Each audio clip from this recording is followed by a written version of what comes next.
Hello नमस्कार साथियों, science career line के यूट्यूब चैनल पर आप सभी का हार्दिक स्वागत है। जो हमारा एनिमल हस्बेंड्री का पोर्शन चल रहा था आईसीआर 2023 के सिलेबस में, एनिमल हस्बेंड्री की हमने लगभग 6-7 क्लासें कर ली हैं और आज हमारा जो क्लास रहने वाला है वो है कि भेड़ की नस्लें। वैसे हमने नस्लें स्टार्ट कर रखी है। ये क्लास में हमने गायों की नस्लों के बारे में पूरा डिस्कस कर लिया था कि जितनी भी जो हमारे पास में गायों की नस्लें हैं वो हमने कंप्लीटली डिटेल में पढ़ लिया है। उसके बाद में हमने शुरू किया था भैंसों की नस्लें, तो भैंसों की नस्लें भी क्लियर हो गई।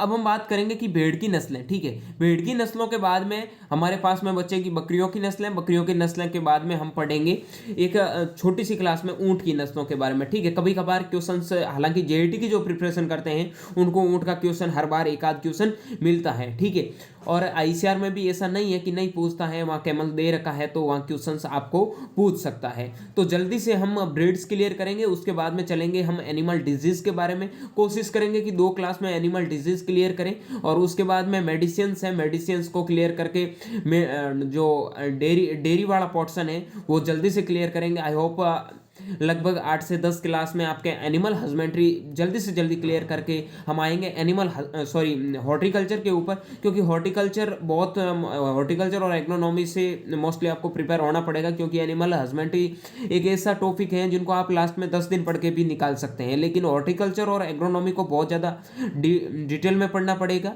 और उनके हिसाब से आपको प्रिपरेशन भी करनी पड़ेगी। ठीक है, सो करते हैं आज का लेक्चर स्टार्ट, जिसमें हम पढ़ेंगे भेड़ की नस्लें। ठीक है, सिर्फ या आप इसे लैम भी बोल सकते हैं। इनका आप किंगडम देख सकते हैं, किंगडम है, एनिमिलिया है। ठीक है, कोर्डेटा का और मैमल्स इसका क्लास है, फाइलम कोर्डेटा है। ठीक है, अब हम ध्यान ये रखना है, इतना नहीं पूछता है, ध्यान ये रखना है कि सीप का जूलॉजिकल नेम क्या है, तो वो एविस ओरिस है, ये आपको ध्यान रखना। ठीक है, एविस एरिस ये आपको नाम है, जो जूलॉजिकल नेम है ये आपको ध्यान रखना है। सबसे इंपॉर्टेंट चीज इनकी यही है। देखो जीन्स हो गया इसका एविस और इसका स्पेसिस हो गया एरिस। ठीक है, अब इनके सबसे इंपॉर्टेंट बात है कि इनके क्रोमोसोम नंबर पूछ लिए जाते हैं कि इनके क्रोमोसोम नंबर कितने होते हैं। अब आपको पता होना चाहिए, वैसे ऑलरेडी मैंने सबके क्रोमोसोम नंबर अलग अलग बता दिया। आपको ध्यान रखना है कि भेड़ के क्रोमोसोम नंबर क्या होते हैं। तो एवी सीरीज में क्रोमोसोम नंबर की बात करूं तो मैं इसमें क्रोमोसोम नंबर है वो 54 होते हैं, यानी कि इसमें गुणसूत्रों की संख्या 54 होती है। ये आपको नोट डाउन कर लेना है। ठीक है, इसके बाद में हम पढ़ेंगे कि भेड़ की नस्लें कौन कौन सी है, कौन से क्षेत्र में भेड़ की नस्लें पाई जाती है और किस किस नस्ल का क्या क्या इंपॉर्टेंस है उनके बारे में डिस्कस करते हैं। ठीक है, ये बेसिकली चीज आपने जूलॉजिकल नेम वगैरह गुणसूत्र वगैरह जान लिया है। और इसकी फैमिली के बारे में बात करूं तो फैमिली इसकी भी बोविडी है। ठीक है, अब देखो इंपॉर्टेंट बात है कि भेड़ की नस्लें, भेड़ की नस्लों में मान्यता प्राप्त भारत में भेड़ की नस्लें 45 हैं, राजस्थान में भेड़ों की 8 नस्लें हैं। अब भेड़ की नस्लों से हालांकि इतना क्वेश्चन नस्लें सब आ जाएगी, लेकिन जिस प्रकार मैंने गाय और भैंस के बारे में डिटेल में बताया उस हिसाब से भेड़ की आपको जानने की इतनी ज़रूरत नहीं है। 45 में नहीं पूछता। ठीक है, गाय भैंस थोड़ी इंपॉर्टेंट ब्रीड्स थी, इसलिए मैंने सारा का सारा करवाया। इनके बारे में मैं बताऊंगा कि वर्गीकरण के आधार पर बता दूंगा कौन सी नस्ल किसके लिए प्रसिद्ध है। हालांकि नस्लें ऑलमोस्ट सब यहाँ आ जाएगी। सबसे पहले बात करूं मैं कॉर्पेट या गलीचा वाली नस्लें, यानी कि कारफेट है वो किस नस्ल की, मतलब भेड़ की किस नस्लों से तैयार किया जाता है। तो बात करते हैं उसमें चोकला है, मगरा है, गुरेज है, बाकरवाल है, भद्रवा है, नाली है, ठीक है, गद्दी है, रामपुर है, बसियार है, अविकालीन है। ये बहुत इंपॉर्टेंट चीजें हैं कि कारपेट तैयार करने के लिए भेड़ की कौन कौन सी नस्लें। उसके बाद में बात करूं मैं द्विप्रयोजनी नस्लें। तो द्विप्रयोजनी का मतलब होता है कि एक तो उसको आप मतलब मांस के लिए पाल सकते हैं, एक ऊन के लिए पाल सकते हैं। अगर अगर ट्रिपल पर्पज की बात करूं, यानी कि तीसरा उद्देश्य क्या है, तो उसमें आप दूध जोड़ सकते हैं, क्योंकि आपको पता है कि भेड़ का प्राथमिक उद्देश्य होता है हमें ऊन प्राप्त करना और सेकेंडरी पर्पज होता है वो क्या होता है कि उनका मांस कितना हम प्राप्त कर सकते हैं। दूध की बात करूं तो वो आप थर्ड पर्पज में मान सकते हो। और भेड़ की ऐसी कौन सी नस्ल है जिसमें मतलब दूध है, ऊन है, मांस तीनों प्राप्त किए जाते हैं, तो उसकी जो बहुत इंपॉर्टेंट क्वेश्चन है वो आती है आपकी लोही ब्रीड्स। ठीक है, इसे आप त्रिप्रयोजनी नस्ल भी बोल सकते हो। भेड़ की एकमात्र त्रिप्रयोजनी नस्ल कौन सी है? लोही है, ठीक है, जिनसे आप दूध है, ऊन है, मांस है, ये सब मतलब प्राप्त कर सकते हैं। उसके बाद में देखो द्वीप योजनी में बात करूं तो कच्ची है, ढेकनी है, बेलोरी है, मारवाड़ी है, जैसलमेरी है, शाहबादी है, बीकानेरी, जिसे आप पुंगल के नाम से भी जाना जाता है। ये इंपॉर्टेंट बात है कि भेड़ की बीकानेरी नस्ल को आप पुंगल के नाम से भी जान सकते हैं। उसके बाद में शाहबादी है, मालपुरा है, सोनाड़ी है, ये क्या है, द्विप्रयोजनीय नस्ल, यानी कि इसके डबल पर्पज है। जो ब्रीड्स हैं जो मांस के लिए भी प्रसिद्ध हैं और उसकी ऊन के लिए भी प्रसिद्ध है। अब बात करूं मोस्टली कि मांस के लिए कौन कौन सी नस्लें पाली जाती हैं, उनके लिए तो देखो आप नेलोर सबसे अधिक मांस है। वेरी वेरी इंपॉर्टेंट क्वेश्चन बनता है यहाँ, भेड़ की किस नस्ल में सबसे अधिक मांस प्राप्त होता है, तो उसमें आपको ध्यान रखना है कि भेड़ की सबसे अधिक नेल्लोर नस्ल में मांस प्राप्त होता है। उसके बाद में बात करूं कि ऊन रहित व मांस के लिए व दुग्ध के लिए उपयोगी नस्ल कौन सी है, तो बात वो ध्यान रखना मांडिया है, वो ऊन रहित और मांस लिए व दुग्ध के लिए उपयुक्त है। उसके बाद में हसन। फिर बात करते हैं वस्त्र या गारमेंट बनाने के लिए, मतलब वस्त्र आप ध्यान रखो कि वस्त्रों को तैयार करने के लिए भेड़ की कौन सी है, तो कश्मीर मेरिनो है, नीलगिरी है, ठीक है, करना है, हिसारडेल, ये बहुत इंपॉर्टेंट ब्रीड्स है जिसे बायोलॉजी में आप बहुत अच्छे से पढ़ोगे कि हिसारडेल क्या है, अभिकालीन है। हिसारडेल का अलग से मतलब हाइब्रिडाइजेशन करवाया गया, उनसे एक जो ब्रीड्स तैयार की गई है वो हिसारडेल है। बायो में आप थोड़ी डिटेल में पढ़ोगे कि हिसारडेल क्या है, ठीक है। बेसिकली मैं आपको बता देता हूँ कि दो अलग अलग ब्रीड्स थी, उनको आपस में क्रॉस करवा कर एक नई नस्ल तैयार की गई जिनमें सबसे औज गुण अलग से दिखाई दिए थे। उन नस्ल का नाम हिसारडेल है, लेकिन ये बायोलॉजी के चैप्टर नंबर 9वां चैप्टर है बायोलॉजी का, क्लास 12 का, उनमें एनसीईआरटी में दे रखा है, ठीक है। उसके बाद में हम बात करें कि विदेशी जो और विदेशी नस्लें हैं वो कौन कौन सी। अच्छी ऊन के लिए द्विप्रयोजनीय नस्लें रेम्बुलेट है और कोरिडेल है, ठीक है। और खाल उत्पादन के लिए कराकुल है, ठीक है ना। वैसे मेरिनो बहुत इंपॉर्टेंट नस्ल है, ऊन के लिए भी अच्छी ऊन वाली नस्ल है, तो मेरिनो यहाँ याद रखना, ठीक है। ये मिस कैसे हो गया, ठीक है, आगे वैसे मैं डिस्कस करूंगा सबका अलग से, उसमें आपको पता चल जाएगा, ठीक है ना। ये आपको नस्लों के बारे में अच्छे से ध्यान रखना कि मांस के लिए कौन सी है, द्विप्रयोजनीय नस्ल कौन सी है, कॉर्पेट या गलीचा बनाने के लिए कौन सी नस्ल उपयुक्त है, ये नस्लें हैं जो आपको ध्यान रखनी है। मान्यता प्राप्त भारत में भेड़ों की नस्लें हैं वो 45 हैं, ठीक है। यहाँ तक क्लियर है। अब हम आगे चलते हैं, अगला हम बात करेंगे कि क्षेत्रों के आधार पर कौन से क्षेत्र में भेड़ की कौन सी नस्ल है वो प्रसिद्ध है, उनके बारे में हम चर्चा करने वाले हैं, ठीक है। सबसे पहले देखते हैं कि हिमालय क्षेत्र में गद्दी है, पुची है, भाकरवाल है, रामपुर है, बुसियार है, गुरेज है, जम्मू कश्मीर, ठीक है ना। उसके बाद में करना है, कश्मीर मेरिनो और चंगा थांगी, ठीक है। इन नस्लों में महीन क्वालिटी की ऊन प्राप्त होती है। हिमालय क्षेत्र में जितनी भी, यानी कि जम्मू कश्मीर का जो क्षेत्र है उन्हें हिमालय क्षेत्र बोलते हैं। इन क्षेत्र में जितनी भी जो शिप्स की ब्रीड्स पाई जाती हैं उनमें क्या होता है कि महीन क्वालिटी की ऊन पाई जाती है, मतलब ऊन होती है बहुत छोटे छोटे धागों के रूप में महीन पाई जाती है, ठीक है। नोट, भाद्रवा से वर्ष में 3 बार ऊन प्राप्त की जाती है और सर्वाधिक ऊन प्राप्त की जाती है। बहुत इंपॉर्टेंट चीज़ है, मोस्टली आपसे क्वेश्चन पूछ सकता है कि ऊन कितनी प्राप्त कर सकते हैं वो भेड़ से, तो लगभग 1.5 से 2 kg के समथिंग आप भेड़ से ऊन प्राप्त कर सकते हैं, ठीक है, पर ईयर के हिसाब से जो अलग अलग जैसे जैसे ऊन आती है, ठीक है। उत्तर पश्चिम क्षेत्र लोही, पाकिस्तान में सबसे लंबी भेड़, और लोही के लिए क्या इंपॉर्टेंस बताया वो भी आपको पता होना चाहिए।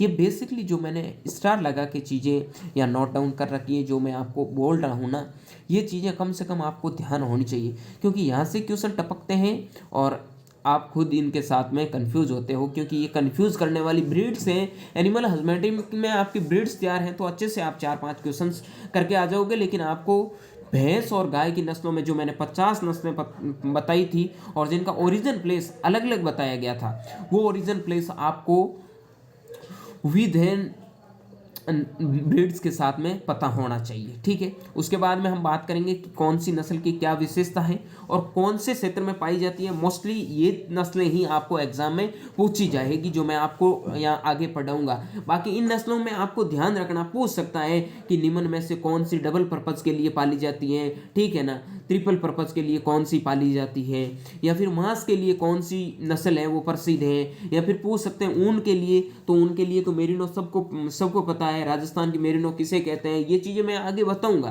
क्योंकि यहाँ से बहुत ज़्यादा इंपॉर्टेंट क्वेश्चंस आपको देखने को मिलेंगे, ठीक है ना। एक बात ध्यान रखना कि आप प्रिपरेशन करते हो ना, नोट्स बनाओ, लेकिन इनमें से जो इम्पोर्टेंट चीज़ें आती है ना उनको साथ में नोट डाउन कर लिया करो, क्योंकि ये आपके लिए बहुत ज़्यादा बेनिफिशियल होती है।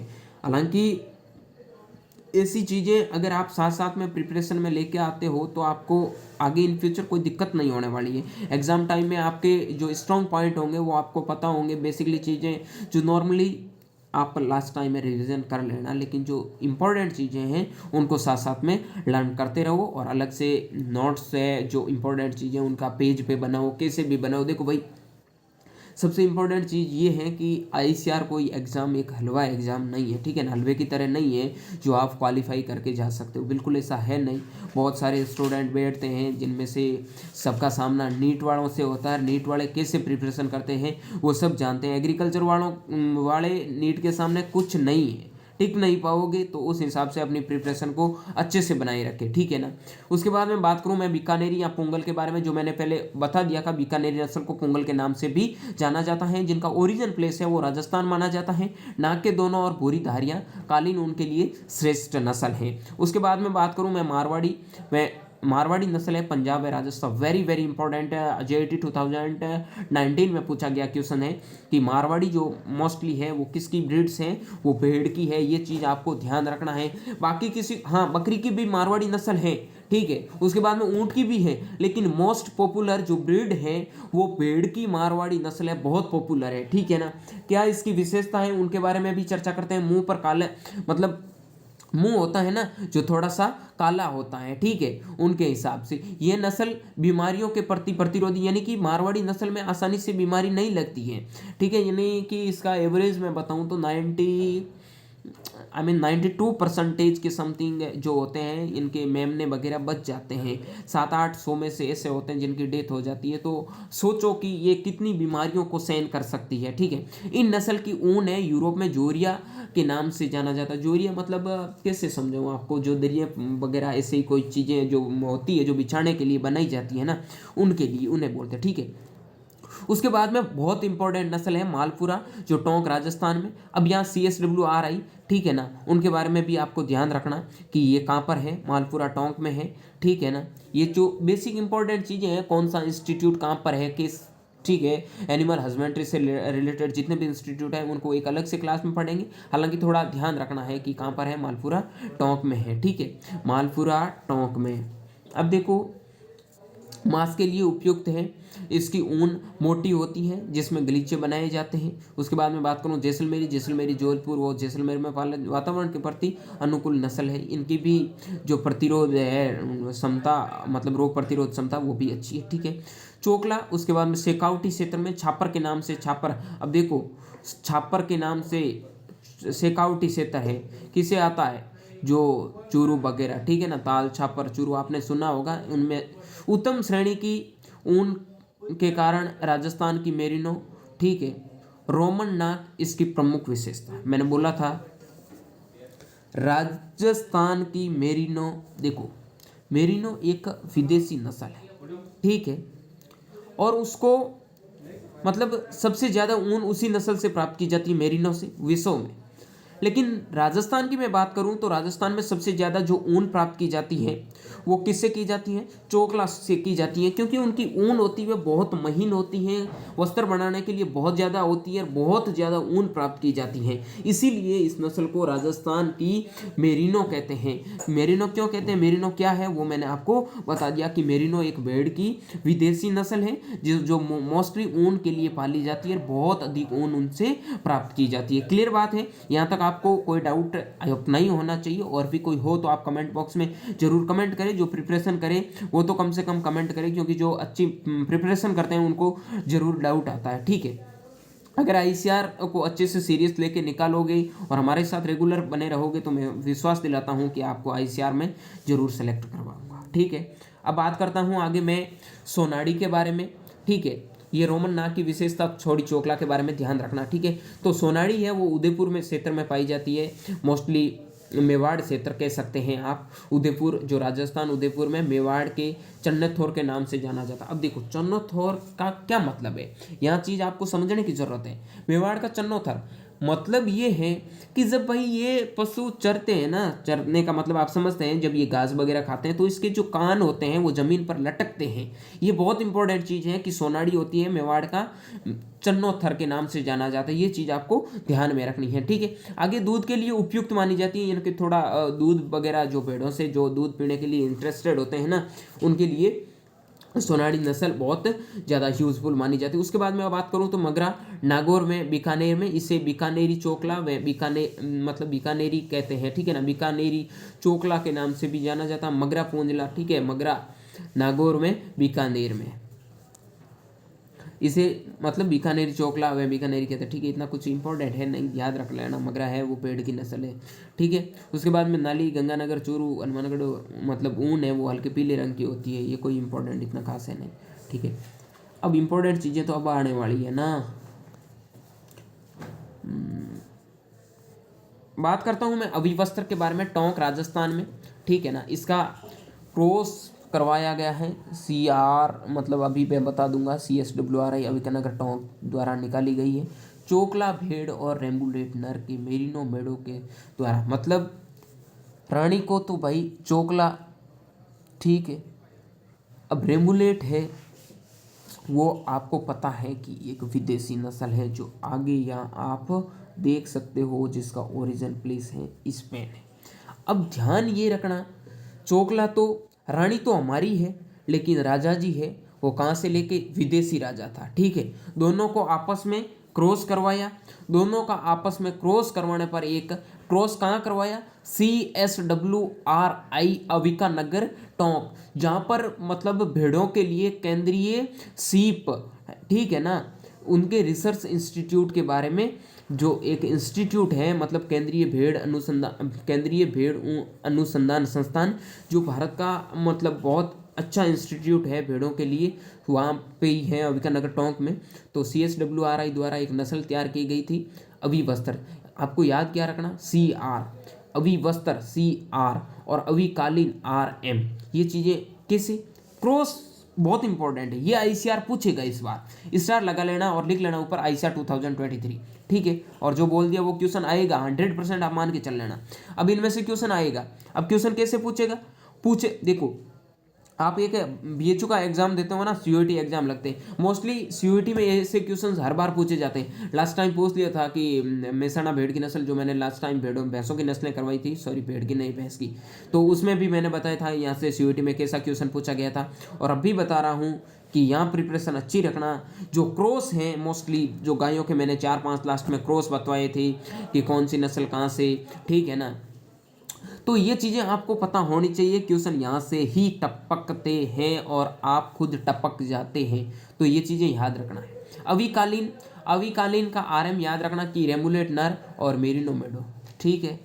तो नस्ल के मेरिनो मेडो नर और मालपुरा, मतलब मालपुरा नस्ल की रानी और रेमुलेट के मेरिनो मेडो, ठीक है, रेमुलेट नस्ल का मेरिनो मेडो, ठीक है। ये चीज़ आपको याद रखनी है। ये भी कहाँ से की रिलीज की गई, CSWRI, ठीक है, जो कहाँ पर स्थित है, अविकानगर टोंक में, ठीक है, केंद्रीय भेड़ अनुसंधान संस्थान। उसके बाद में दक्षिणी क्षेत्र में भेड़ों की नस्लें हैं जो जैसे भाई महाराष्ट्र, कर्नाटका, दक्षिणी भारत में पाई जाती है, जैसे कर्नाटका, गुजरात, उनके बारे में कौन कौन सी नस्लें। बात करूँ मैं डेकनी के बारे में, तो डेकनी महाराष्ट्र, कर्नाटक में पाई जाती है।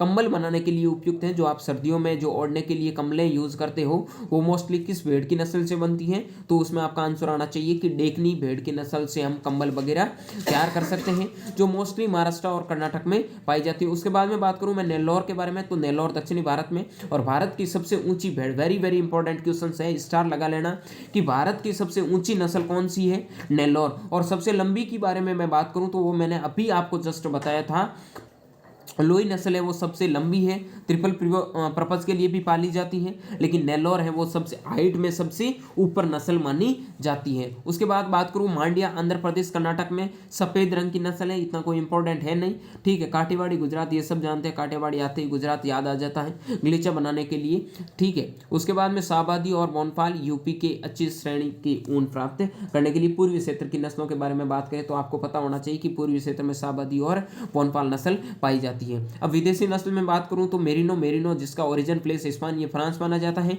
मादा भेड़ होती है वो सींग रहित होती है, नर में घुमावदार सींग होता है, यानी कि रानी जी होते हैं उनके सींग नहीं होते हैं, और राजा जो होता है उनके सींग होते हैं वो घुमावदार, ठीक है ना। जिस प्रकार आपने हिरण का सींग वगैरह देखा होता, जैसे जैसे एक कैसे बताऊं यार, आपने रोड देखी होगी जिसमें अलग से ऐसे बने होते हैं ना, वो चीज़ें। उसके बाद में बात करूं मैं, मतलब ये पहले चीज़ें मैंने आपको बता दी कि विश्व में श्रेष्ठ ऊन वाली नस्ल मानी जाती है, ठीक है। उसके बाद में बात करूं रेम्बुलेट स्पेन द्विप्रयोजनी नस्ल है, कराकुल है, मध्य एशिया, मादा सींग रहित होती है और पेल्ट के लिए उपयुक्त नस्ल मानी जाती है। ये तीन है विदेशी नस्लें, आपको याद में रखनी है। कराकुल मोस्टली आप मेरिनो याद रखो क्योंकि किसन्स हैं वो मेरिनो से ही पुटअप होते हैं। ये थी भेड़ की नस्लें, ठीक है। इतना आप पढ़ लोगे ना तो आपका क्वेश्चन बार नहीं टपकेगा, ठीक है। इतना मैं आपको विश्वास दिला देता हूँ कि आपका इतना कंटेंट भेड़ के बारे में तैयार है तो भेड़ से आपका क्वेश्चन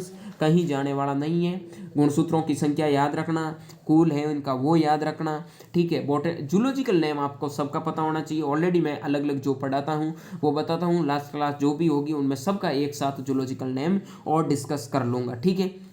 सो आई होप आपको क्लास अच्छी लगे तो क्लास को मतलब क्लास पसंद आए तो लाइक करें और अपने दोस्तों तक शेयर करें जो ICAR 2023 की प्रिपरेशन करने चाहते हैं, ठीक है। आई होप उम्मीद करते हैं कि जल्दी आपके साथ में केमिस्ट्री की क्लासें भी अपलोड करें, ठीक है। तो आप अपना सपोर्ट हमेशा बनाए रखें। मिलेंगे अगली क्लास जो बकरियों की नस्लों के साथ में।